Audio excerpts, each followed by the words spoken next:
Guys good morning welcome back to my new blog. स्वागत छ तपाईँलाई मेरो नयाँ ब्लगमा। आशा छ तपाईँहरू सन्चै हुनुहुन्छ होला भन्ने र म पनि सन्चै नै छु। सो गाइज आजदेखि स्टार्ट सुरु हो ड्युटी। नानीहरूको त छुट्टी नै छ। सो यहाँ आएर टिभी हेर्दैछ, हेर्न सक्नुहुन्छ। मेरो पनि रक्सी नखाउँ भनेर चिया पुगिदिँदैछन् बुढीले। मेरो खाना पनि बेला अब साथीहरू अहिले घडी हेर्न सक्नुहुन्छ। 8:30 बज्यो। खान्छु गर्छु, भात प्याक गर्न जान्छु। सो काम यस्तै साथीहरू। यसो आज हाम्रो खानामा छ दाल भात, रातिको माछा। सो हिजोको ब्लगमा मैले हाल्न पाइनँ खाना खाएको चाहिँ, किनभने ढिलो भइसकेको थियो साथीहरू, त्यसमा नरिसाउनु होला। साथीहरू मेरोमा रेडी भइसक्यो। फर्स्ट लटको हो जाँदैछ पुरा साइक्लिङ गर्ने रे।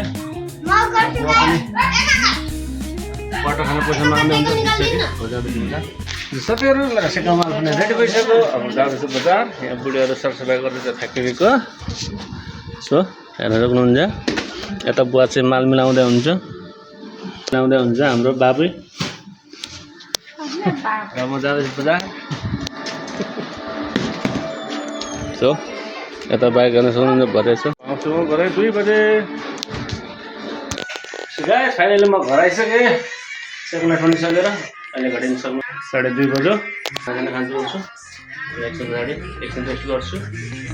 खाएर पनि गफले बस्छु। चक्लेट बोकेर आएको छ। रातितिर भर्खर सुतेर उठेँ, रेस्ट गरेर सुतेर त के भन्नु, दिनभरि काम गर्नुपर्छ। यहाँ बुढियाहरू चाहिँ केलाउँदैछ।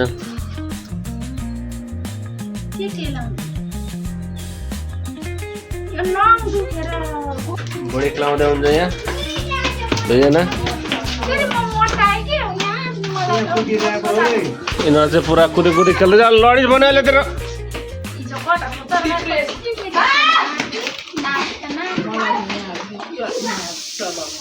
दिउँसो उहाँ जान्न पर्यो भने म खान्छु कटहरको तरकारी भात। फेरि माछा ल्याएको थियो राति कहाँ यहाँ, अनि म फ्रिजमा राखेको। बिहान खानु पर्यो, बनाएछ।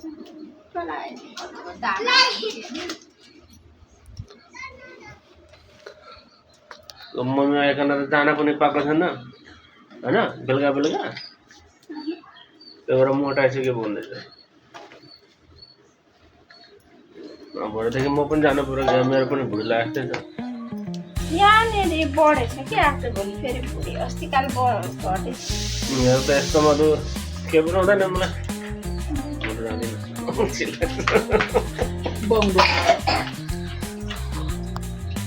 साथीहरू मेरो बच्चा जाने बेला आउँदैछ। यहाँ पनि आउनुपर्छ ट्याक्सी लिनलाई। एक कुरा कम गर्नु भने झन् बढाउँदै जानुहुन्छ। कति सम्झाउनु बुवालाई पनि सम्झाउँदा मनै थाकिसक्यो।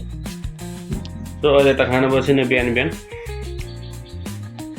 चिया खानुहुन्छ। त्यसपछि एउटा खाना खाने बेलामा चाहिँ 1 गिलास खाएर आउनुहुन्छ। त्यसपछि भात खाएर दिनभरि रेस्ट। बेलुका फेरि 1 क्वार्टर दिनुपर्छ। माया लाग्छ बाबु। सो अब जाँदैछौँ बजार। अहिले घडी हेर्नु सक्नुहुन्छ।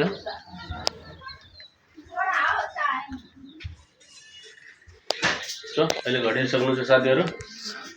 6:30 बज्न आँट्यो। यहाँ काई र कौशल र आयुष मल हेर्दैछ 2टा बजार। सो गाइस आज कहाँ काइरोलाई फ्रेन्च फ्राई खान मन लागेको छ अरे आलुको। सो मैले काटिदिएको छु। अब जाँदैछौँ बजार।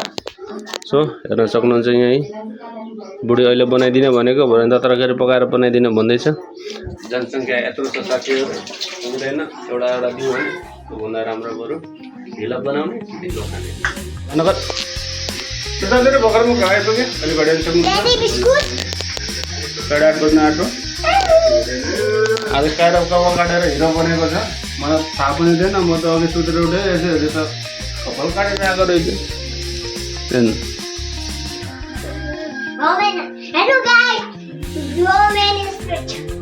I'm starting at Roman expert. तो सब ब्लॉग हेर्दा चाहिँ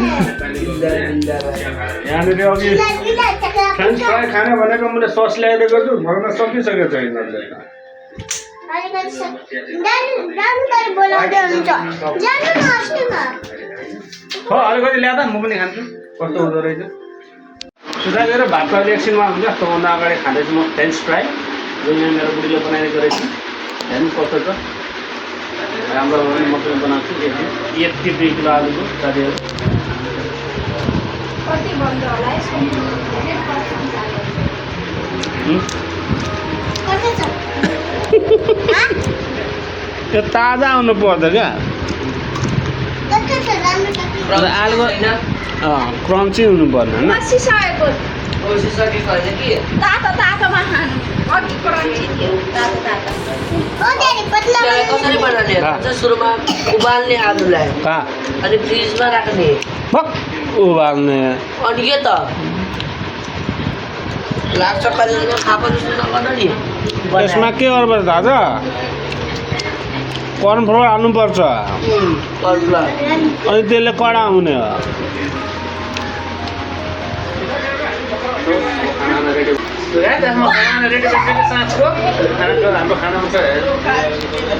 हेर्न सक्नुहुन्छ बोडी आलुको तरकारी छ यता पापड छ यता छ टाउको माछाको टाउको